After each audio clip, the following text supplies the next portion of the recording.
Hello दोस्तों, आज हम एक ऐसी मशीन के बारे में बात करेंगे जो अपने आप में बहुत ही अद्भुत और आश्चर्यजनक है और इतनी कॉम्प्लिकेटेड है वो मशीन और फिर भी इतनी आसान है।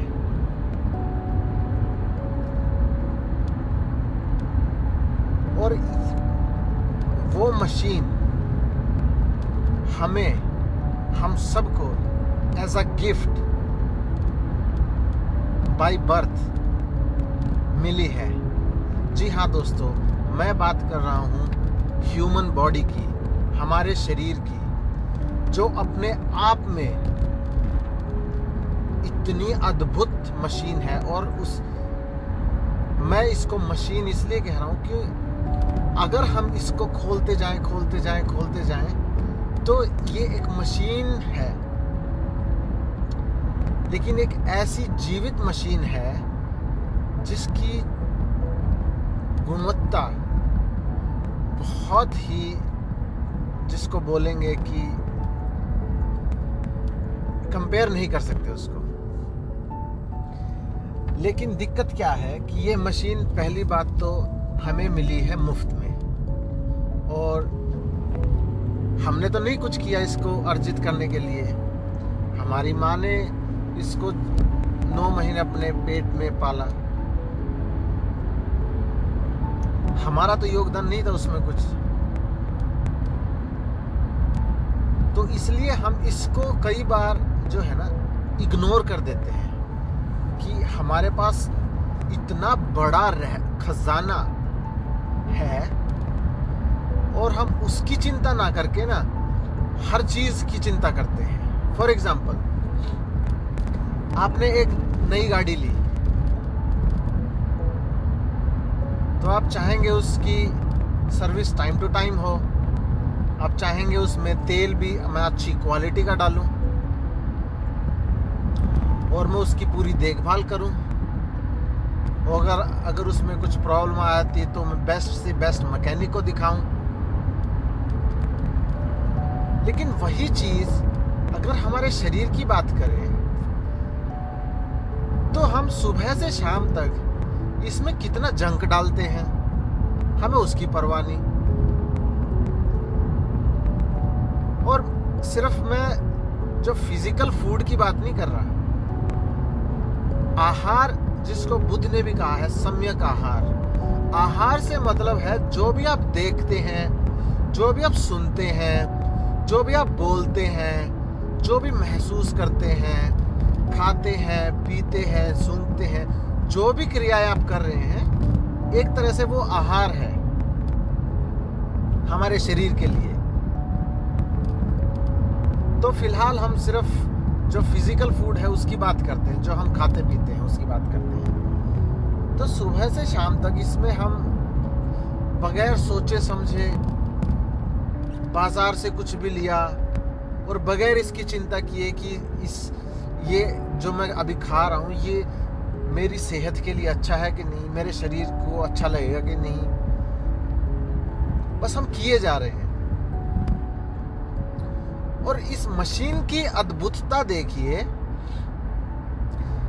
कि ये आसानी से हार नहीं मानती। हम इसको कितना ही संघर्ष कराएं, और सबसे मजेदार बात क्या है, ये सेल्फ हीलिंग है। हम रॉकेट को देखते हैं, तालियां बजाते हैं, वाह भाई क्या बनाया है। एक कुत्ता रोबोट है जो उसको बॉल फेंको बॉल पकड़ता है और हम तालियां बजा रहे हैं कि वाह भाई क्या कमाल की मशीन बनाई। लेकिन हम कभी भी घूम गए अपने हाथ को नहीं देखते कि यार ये कितना अद्भुत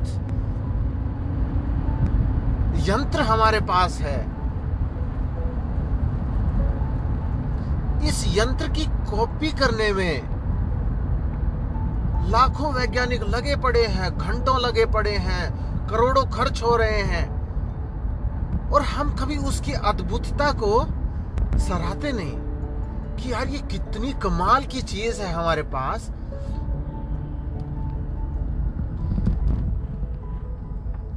हम किन बातों की चिंता करते हैं? अभी मैं संडे को एक मूवी देख रहा था, गॉन केस।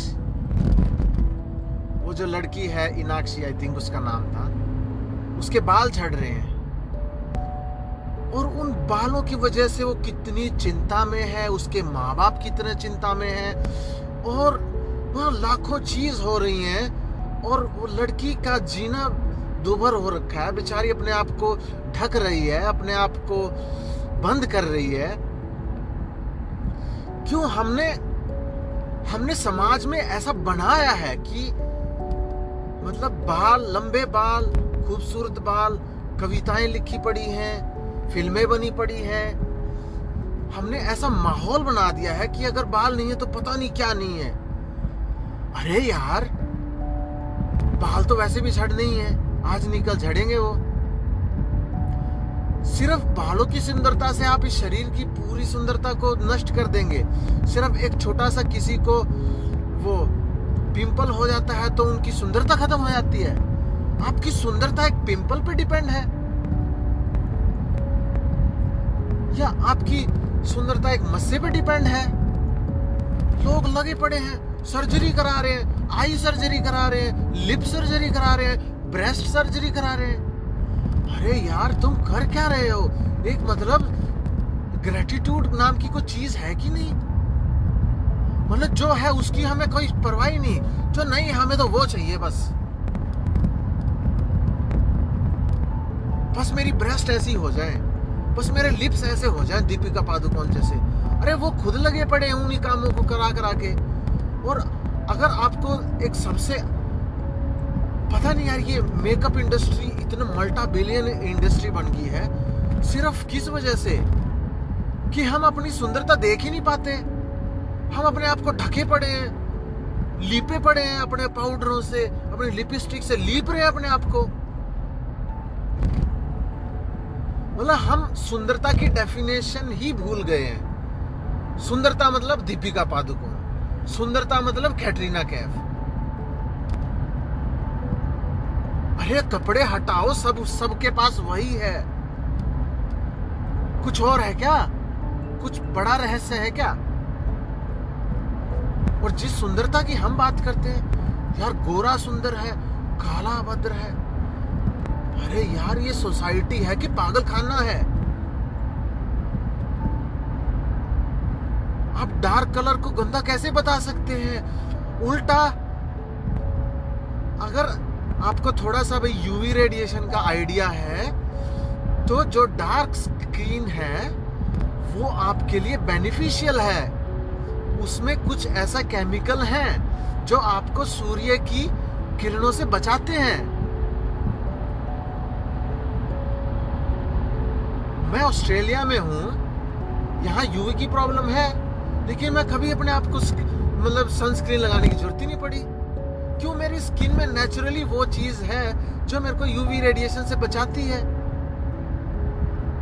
और यहाँ लगे पड़े हैं लोग समुद्र किनारे सनस्क्रीन में अपने को थोप रहे हैं, बच्चों पे लगा रहे हैं। जो भी आप स्किन पे लगा रहे हैं वो अंदर ही जा रहा है।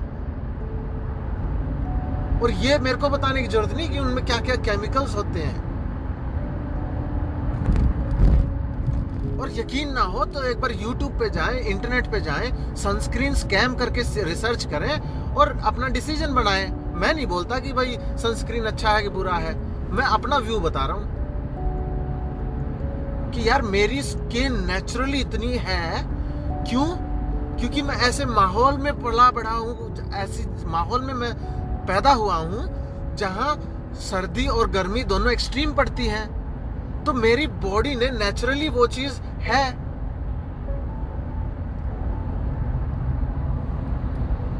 पूरी वेट लॉस इंडस्ट्री लगी पड़ी है कि ये मत खाओ, कार्बोहाइड्रेट्स गंदे हैं, वो फैट बढ़ाते हैं, ये करते हैं, वो करते हैं।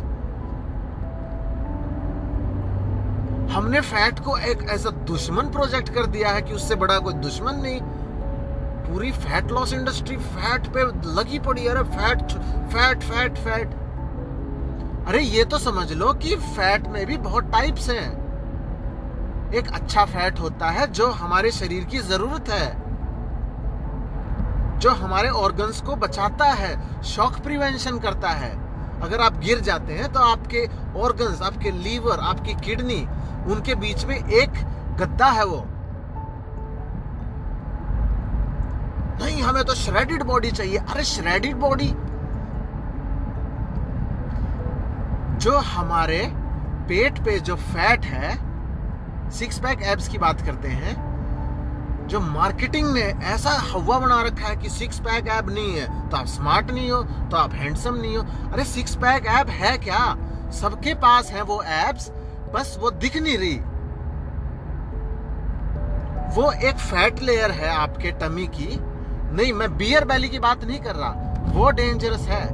मैं कर रहा हूं जो श्रेडिड बॉडी की बात करते हैं उनकी बात कर रहा हूं मैं। बियर बैली तो डेंजरस है, उसके बारे में बात करेंगे, लेकिन फिलहाल मैं सिक्स पैक एब्स की बताऊं आपको। तो सिक्स पैक एब्स हैं आपके पास, वो दिख नहीं रही क्योंकि एक फैट लेयर है, और वो फैट लेयर आपका रिजर्व कोटा है। जैसे हमारी बाइक में रिजर्व होता है, वो फैट आपका रिजर्व कोटा है कि कल को अगर आप कुछ बीमार हो जाते हैं, आपके डाइजेस्टिव सिस्टम में कुछ प्रॉब्लम आ जाती है, या आप कहीं जंगल में गुम हो जाते हैं, कुछ भी हो जाए कि आप खाना नहीं खा पा रहे, या मतलब डाइजेस्टिव सिस्टम में कुछ प्रॉब्लम है, तो वो फैट आपको बचाएगा उस दौरान। अदरवाइज पहले क्या होगा, पहले वो बॉडी जो है अपनी ऊर्जा के लिए उस फैट को जलाएगी, और जब वो फैट जल जाएगा उसके बाद वो ऑर्गन्स, मसल्स, टिश्यूज को खाना शुरू करेगी। तो वो एक हमारा सेफ्टी मैकेनिज्म है, और उसको हमने प्रोजेक्ट कर दिया ऐसे कि यार उसके बगैर फैशन पूरा नहीं होता, उसके बगैर तो मतलब आप हैंडसम नहीं, उसके बगैर आप स्मार्ट नहीं। और औरतों में ज्यादा फैट होना जरूरी है क्योंकि उनको गर्भ में एक बच्चे को पालना है, उनको ज्यादा फैट चाहिए। लेकिन हम सिखा रहे हैं मार्केटिंग से कि ओहो ये जीरो फिगर, ओ ये फिगर, वो फिगर, और बेचारी लगी पड़ी है। कोई जीरे का पानी पी रहा है, कोई मतलब रोटियां नहीं खा रहा, चावल नहीं खा रहा, बस लगे पड़े हैं कीटो डाइट, ये डाइट, पेलियो डाइट, फलाना डाइट, धमकाना डाइट। और डाइट का पहले 3 वर्ड क्या बोलते हैं? डाई। अरे डाइट करने की आपको नौबत क्यों आई? पहले समझ तो लो कि बॉडी कंपोजिशन है क्या, वो फैट आपकी जरूरत है। मैं ऐसे डॉक्टरों को जानता हूं जो घी नहीं खाते। मैं हरियाणा से हूं भाई, मतलब घी कितना जरूरी है हमारे जॉइंट्स के लिए, हमारे ओवरऑल स्किन टेक्सचर के लिए। एक ग्लो जो स्किन पे होता है वो ये घी है।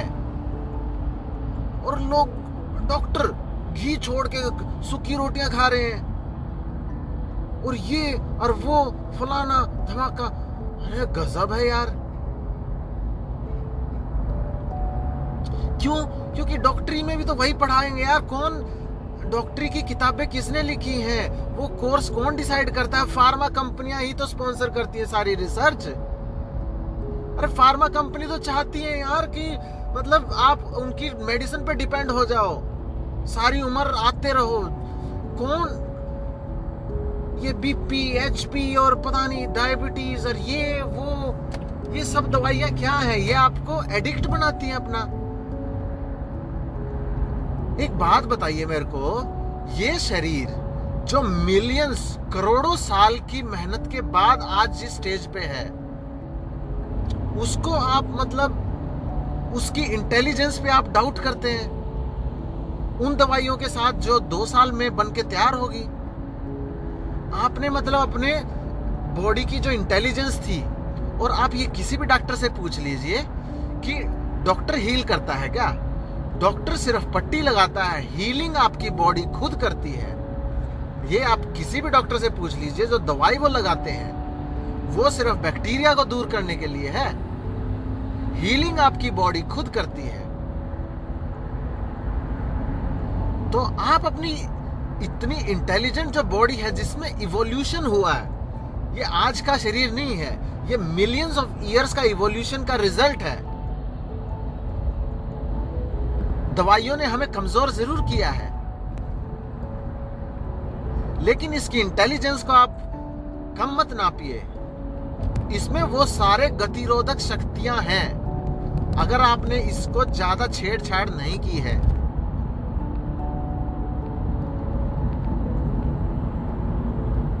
और छेड़छाड़ से मतलब मेरा थोड़ा सा दर्द हुआ नहीं कि पेन किलर उठाई, थोड़ा सा बुखार आया नहीं कि पैनाडोल ली, कि करोसिन ली, जो भी थोड़ी सी खांसी हुई नहीं कि कफ सिरप लिया। अरे कुछ तो शरीर को लड़ने की क्षमता दो। रेजिस्टेंस से ही तो आपकी इम्यूनिटी स्ट्रांग होगी। और ये सर्दी जुकाम ये क्या है? ये आपका शरीर फाइट कर रहा है, जो बैक्टीरिया नहीं होने चाहिए थे उनसे फाइट कर रहा है। तो उस चक्कर में टेम्परेचर थोड़ा बढ़ गया तो क्या हो गया?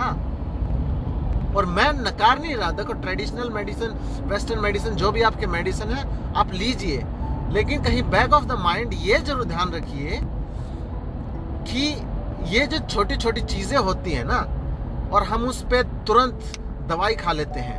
अरे दवाई में है क्या? सॉल्ट ही तो है। अपने आप को डिपेंड मत कीजिए, बस मैं ये बोल रहा हूं। दवाइयों का अपना इंपॉर्टेंस है, क्विक फिक्स है, लेकिन वो सब एक बैंडेड सॉल्यूशन है, वो परमानेंट सॉल्यूशन नहीं है। अगर आपको हेडेक हो रही है तो उसका कारण, उसका रूट क्या है, आप वो खोजिए। कहां से वो स्ट्रेस हो रहा है, कहां से क्या हो रहा है, उसका ट्रिगर पॉइंट क्या है, आप उसको खोजिए। सिर्फ एक पैनाडोल लेने से, एक पेन किलर लेने से, अगर आप सोच रहे हैं कि आपका सर दर्द ठीक हो गया, ठीक नहीं हुआ, वो सिर्फ दबाया गया है। अब बैंडेड सॉल्यूशंस परमानेंट सॉल्यूशन नहीं है। और यही काम वेट लॉस इंडस्ट्री कर रही है,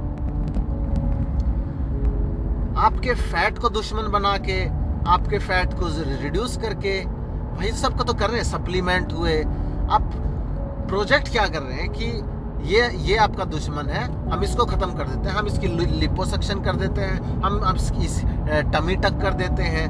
तो हमने बैंडेड सॉल्यूशन कर दिया, लेकिन उसकी रूट कॉज क्या थी, उस तक हम पहुंच ही नहीं पाए। और वेट का तो सिंपल सा सॉल्यूशन है कि आप खा ज्यादा रहे हैं और एनर्जी जो आप यूज कर रहे हैं वो कम यूज कर रहे हैं। सिंपल है लॉजिक, इसमें तो कोई दो राय नहीं। लेकिन हम जो भूल जाते हैं कि हम खा क्यों रहे ज्यादा। हमारी जितनी भूख है, शरीर अपने भूख से मांगेगा, अगर उसको आप नेचुरल स्टेट में छोड़ेंगे।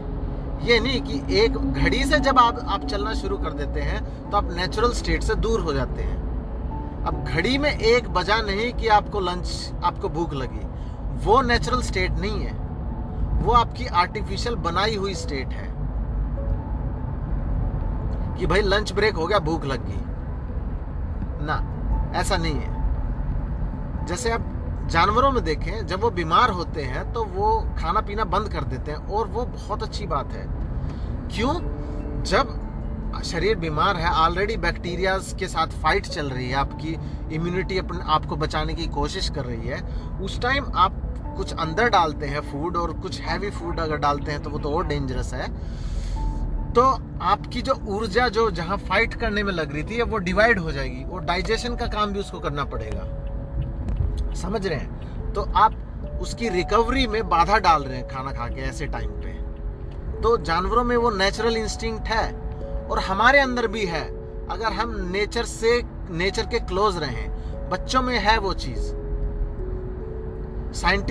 साइंटिस्टों ने कुछ रिसर्च किया था कि कुछ बच्चों को टेबल पे बिठाया और उनको हर तरह के कलरफुल फूड, फ्रूट्स वगैरह सब टेबल पे रख दिए, लेकिन किसी को ये नहीं बताया गया भाई तुमको क्या खाना है।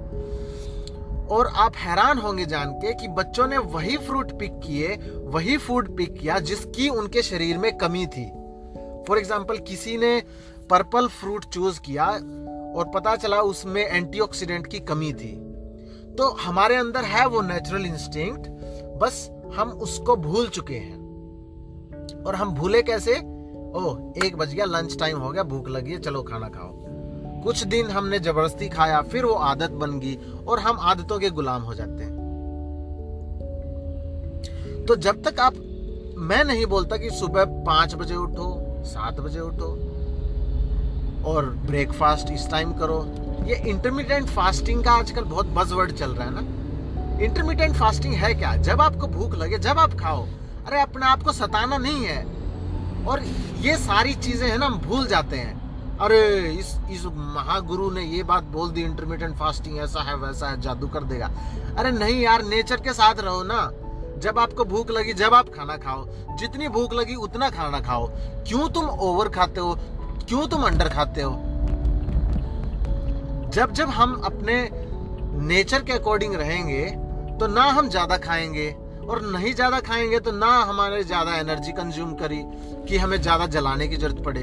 तो ओवरवेट की प्रॉब्लम है क्या? यही तो प्रॉब्लम है, हम ज्यादा खा लेते हैं और ऊर्जा हम जलाते कम है, तो वो स्टोर हो जाती है। वो स्टोर होते होते वो फैट बन जाती है। और पहले तो चलो कुछ फैट तो जरूरी था, लेकिन अब वो ओवर होता जा रहा है। तो रिजर्व भी कितना रिजर्व करेंगे यार? तो एक स्टेज के बाद तो वो विसरल फैट में कन्वर्ट हो ही जाता है ना। तो अपने आप को जितना हो सके नेचर के क्लोज रखें, और नेचर में सारे आपके सॉल्यूशन हैं। बस इतना ही कहना है, और फिर हम चर्चा करेंगे कुछ और मुद्दों पे। मुझे सुनने के लिए बहुत बहुत धन्यवाद। उम्मीद करता हूँ कुछ मेरी बातें ठीक भी लगी होंगी, कुछ नहीं भी लगी होंगी। मानना नहीं है, एज इट इज। अपने जीवन को देखें और समझें कि इनमें से क्या बात हो सकती है, क्या सही है, क्या गलत है। सबका अपना जीवन है, तो अपना डिसीजन खुद ले, अपने नेचर के अकॉर्डिंग ले, अपनी लाइफ के अकॉर्डिंग ले। मुझे सुनने के लिए बहुत बहुत धन्यवाद। मैं रविंदर, और मैं एक सर्टिफाइड पर्सनल ट्रेनर हूँ और क्वालिफाइड हिप्नोथेरेपिस्ट। तो हम बात करेंगे फिर कभी। धन्यवाद।